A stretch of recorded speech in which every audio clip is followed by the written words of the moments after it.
नमस्कार, मैं आर.डी. भारती और आप देख रहे हैं बिहारी सुल्तान। 28 अगस्त 2020 आज के लिए कुछ खास खबरें पिछले 24 घंटे के बाद हम प्रस्तुत हुए हैं। आपको इस वीडियो में मिलेगा 28 अगस्त कैसे ऐतिहासिक दिन है। सर्वोच्च न्यायालय के 5 जज साहब यानी संवैधानिक पीठ ने आरक्षण के मसले पर क्या कहा और 1 सितंबर से क्या क्या बदलाव होगा। बहुत सारी खबरों का कलेक्शन लेकर आपके बीच आए हैं। तो सबसे पहले हम 28 अगस्त के बारे में बात कर लें। ये ऐतिहासिक दिन है। 1896 में 28 अगस्त के दिन ही फिराक गोरखपुरी जो प्रसिद्ध शायर हुए उनका जन्म हुआ था।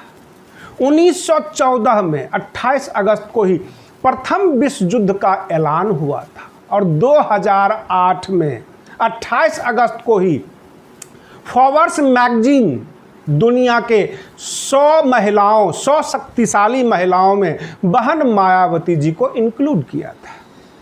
और इस तरह से 28 अगस्त का दिन काफ़ी ऐतिहासिक है। बहुत सारी और तथ्य हैं इसमें, मैं शॉर्ट में आपके सामने प्रस्तुत कर दिया। अब 1 सितंबर एलपीजी का दाम घट सकता है। बहुत सारी चर्चाएं हैं, जैसे दिल्ली मेट्रो का परिचालन शुरू किया जाए, स्कूलों को खोला जाए। बहुत सारी चर्चाएं चल रही है। सरकार ने कन्फर्म नहीं किया है, ऐलान नहीं किया है, लेकिन चर्चाएं हो चुकी है। माना जा रहा है कि सारी चीज़ें खुल जाएगी। अब हम बात करते हैं सर्वोच्च न्यायालय के ऊपर। सर्वोच्च न्यायालय ने आरक्षण के मुद्दे पर, जैसा कि आप जानते होंगे, सुनते होंगे, क्रीमी लेयर क्या है।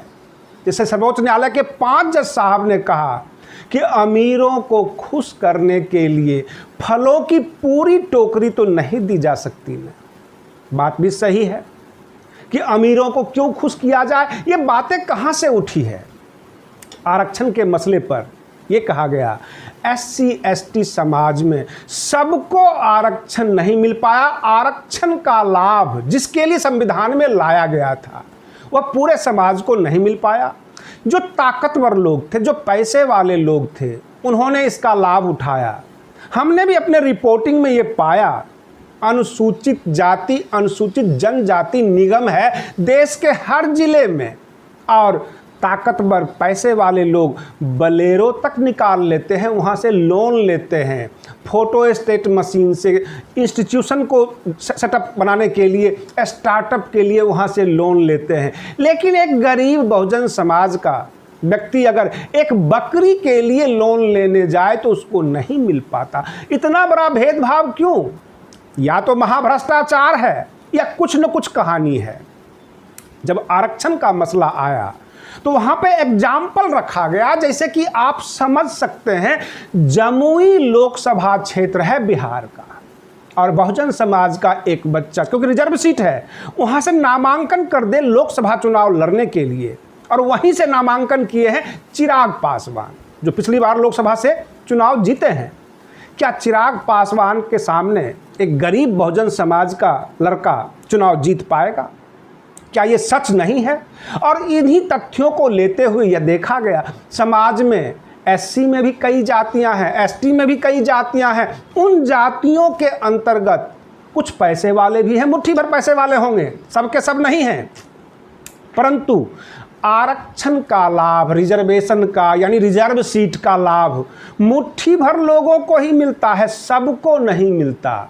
तो क्यों नहीं इसको क्रीमी लेयर में ले लिया जाए, पैसे वाले को इससे निकाल दिया जाए, ऐसा कहना है सर्वोच्च न्यायालय का। अब ये इंटरेस्टिंग और हो जाएगा कि अमीरों के बचाव में क्या गरीब बहुजन समाज के युवा सड़कों पर उतरेंगे? ये काफ़ी इंटरेस्टिंग लग रहा है। जो सड़क पर उतरेंगे उनका सोशल स्टेटस क्या है, उसकी आर्थिक कंडीशन क्या है, यह पकड़ के पूछा जा सकता है।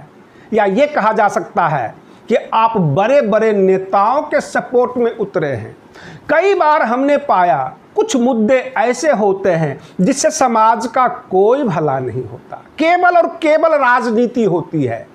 जैसे कि जाति, धर्म, इस तरह के जो मसले उठाए जाते हैं, बहुत सारे भाजपा के स्लीपर सेल बहुजन समाज में घुसकर ब्राह्मणों की बुराई करते हैं, हिंदुत्व के ऊपर हमला करते हैं, जबकि बहुजन समाज का युवा जो हमने पाया है जद्दोजहद रोजगार के लिए, यहाँ तक अपनी नौकरी के लिए धक्के खा रहे हैं, अपने परिवार को भरपेट कैसे खिलाएं, उनका परिवार कैसे चले, इसके लिए वो लड़ रहे हैं। लेकिन जो युवा राजनीतिक बढ़ चढ़ कर बात कर रहा हो सकता है किसी आका ने उनको पैसे दे रखा हो या किसी ने भेजा हुआ हो, क्योंकि आम जनता में राजनीतिक चेतना बहुत कम पाई जाती है। अगर ऐसा होता, राजनीतिक चेतना होती, तो बहुजन समाज का सत्ता बहुत पहले आ जाता, क्योंकि आप सभी जानते हैं बहुजन समाज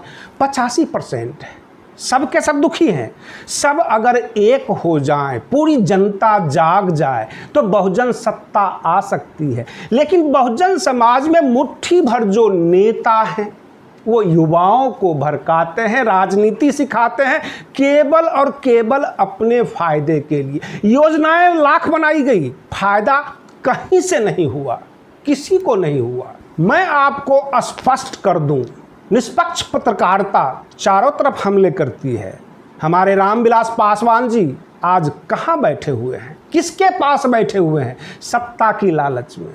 जीतन राम मांझी महागठबंधन से निकलकर नीतीश कुमार के गोद में जाके बैठ गए। क्या है? केवल सत्ता की लालच। मैं आपसे पूछता हूं, आप हमें जवाब दे सकते हैं। बहन मायावती जी परशुराम जाप करने लगे, इससे बहुजन समाज का क्या भला होगा? आप हमें जवाब दे सकते हैं। बहुत सारे बहुजन समाज के नेताओं के बारे में मैं कह सकता हूं कि केवल इनका होता है सत्ता पकड़ने का एक हथियार, सत्ता में आने का हथियार।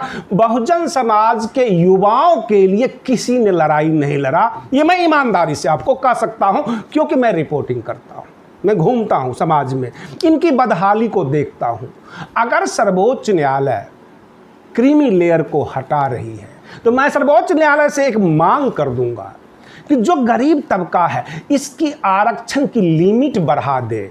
बैंकों को भी ये दिशा निर्देश हो कि जो गरीब समाज है उनको आर्थिक हेल्प किया जाए, क्योंकि ये इग्नोर्ड हैं, इनको नहीं पूछा जाता है। ये केवल ट्रक भरने के काम आते हैं जब कोई आंदोलन कराई जाती है, जंतर मंतर पर मजमा लगवाया जाता है अथवा वोट लिया जाता है। और यही सच है, इन्होंने केवल थोक के हिसाब से इनको आंदोलन का हिस्सा बनाया।